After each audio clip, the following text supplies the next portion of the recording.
Donc, on va refaire une simu, faire comme si on était à 15h15 et qu'on va vouloir trader. Donc, on répète. Tiens, on remarque qu'on a fait un échec sur le pivot mensuel, très intéressant. 4 heures.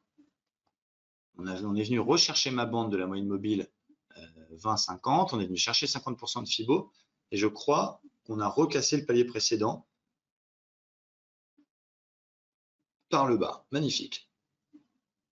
Est-ce qu'on a une figure de retournement haussière? Non, on est dans un flux baissier. Donc là, le fait d'invalider la cassure des 50% et de répéter les 38 fait que je vais plutôt chercher des ventes. Je pense que jusque-là, vous êtes d'accord. En 1 heure.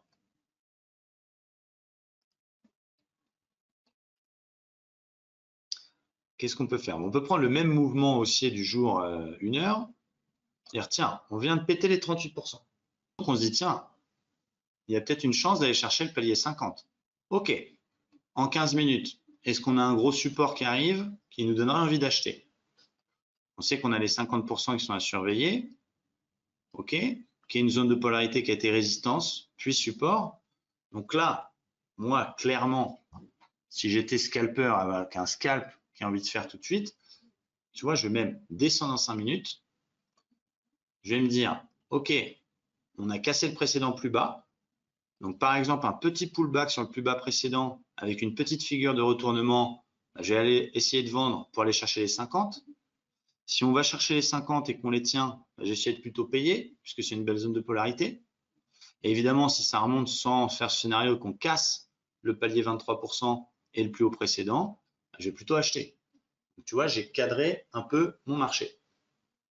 Et donc ensuite, j'applique ma décision sur du 1 minute, mon plan, où je vais aller chercher les signaux, soit les petites flèches, et ça je reviendrai dessus juste après, soit le chartisme. Tu vois, là on gape carrément les 38%.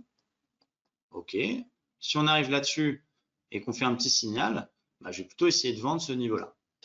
Pourquoi? Parce qu'on a cassé le plus bas précédent, on pull back, on va chercher les 50, etc. C'est difficile de vous donner une méthode clé en main parce qu'il faut connaître toutes les figures chartistes par cœur, les double tops, les triangles, les épaules tête-épaule, les biseaux, ce genre de choses.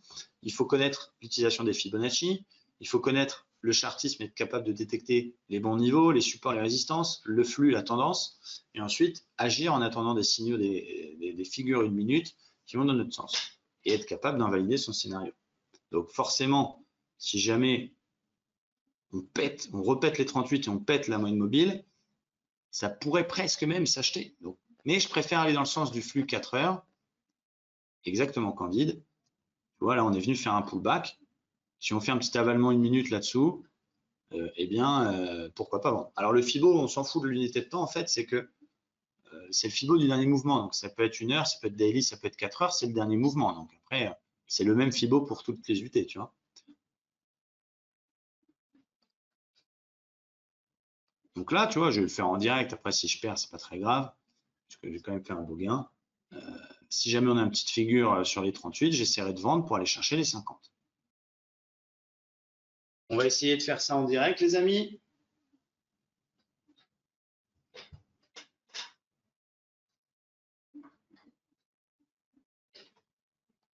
J'attends juste un petit signal.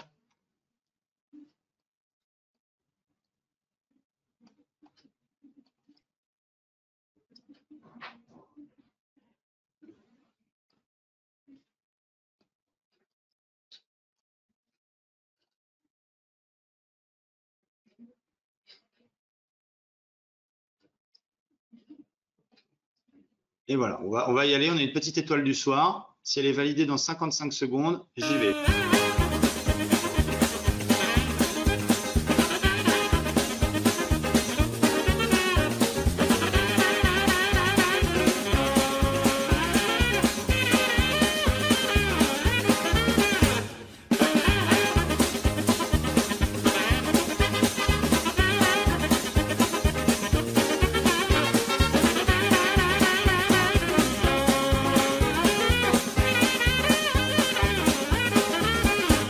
Points. Et c'est en direct, il n'y a pas de chichi, c'est pas du démo. Soit on met son stop BE, on laisse couler. 130 points. Soit on va chercher le palier précédent de Fibo en ayant des couilles. Voilà. Moi, j'aime bien pas mettre de stop, pas mettre BE, puis réfléchir. Tu vois, on est sur les plus bas du jour. Même si je pense qu'il va aller au FIBO, voilà. 120 points, 130 points, c'est un magnifique trade. On profite largement de la volatilité. 3, 2, 1, voilà, terminé. 128 points.